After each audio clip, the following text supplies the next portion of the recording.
compañía cuando aparece Aiyú.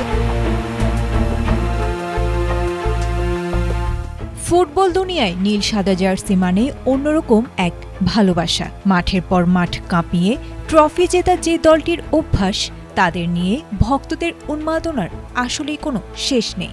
কিন্তু মাঠে সে চেনা ছন্দ আর চমৎকার সব জয়ের আড়ালে ইতিহাসের পাতায় কিছু মন খারাপের গল্প জমা রয়েছে, যেখানে চিরকাল দাপট দেখিয়ে বেড়ানো এক পরাশক্তিকেও মাঠের ভেতর চরম অসহায়ভাবে আত্মসমর্পণ করতে হয়েছিল।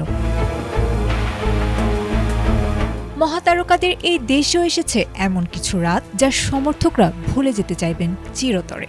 বৈশ্বিক মঞ্চে দলটির সবচেয়ে বড় ধাক্কা এসেছিল ১৯৫৮ সালের সুইডেন বিশ্বকাপে।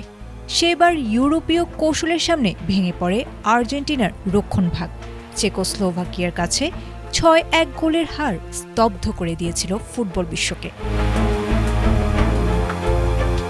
তবে গোল হজমের সবচেয়ে অবিশ্বাস্য রেকর্ডটি জমা আছে লা পাজের পাহাড়ি উপত্যকায়। ১৯৮৫ সালে কোপা পাস দেল চাকো টুর্নামেন্টে বলিভিয়ার কাছে ১১-১ গোলে বিধ্বস্ত হয়েছিল আলবিসেলেস্তেরা। যদিও সেটি ছিল মূলত ব্যাকআপ দল, কিন্তু ২০০৯ সালে ডিয়েগো ম্যারাডোনার কোচিংয়ে পূর্ণ শক্তির দল নিয়েও একই প্রতিপক্ষের কাছে ৬-১ গোলে হারের ক্ষত এখনও দগদগে। লাতিন পরাশক্তি উরুগুয়ে কিংবা চিলির কাছে ৬ গোল খাওয়ার নজির যেমন রয়েছে, তেমনি চিরপ্রতিদ্বন্দ্বী ব্রাজিলের কাছে ১৯৭৭ সালের ৫-০ কিংবা ১৯৯৬ সালের ৬-২ গোলের পরাজয় চিরকালীন দ্বৈরথে যোগ করেছে ভিন্ন মাত্রা। এমনকি ইউরোপীয় পরাশক্তি ইতালি ও জার্মানিও বিভিন্ন প্রীতি ও আন্তর্জাতিক ম্যাচে একাধিকবার বড় ব্যবধানে কাঁদিয়েছে আর্জেন্টিনাকে।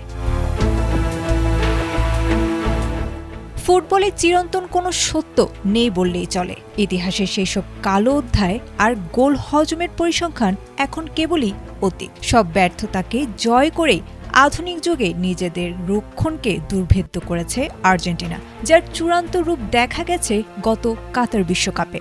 বড় পরাজয়গুলো যে আদতে ঘুরে দাঁড়ানোর এক একটি শক্তিশালী সোপান, আলবিসেলেস্তেরা নিঃসন্দেহে তা প্রমাণ করেছে বারংবার। আয়েশা আক্তার, এটিএন বাংলা।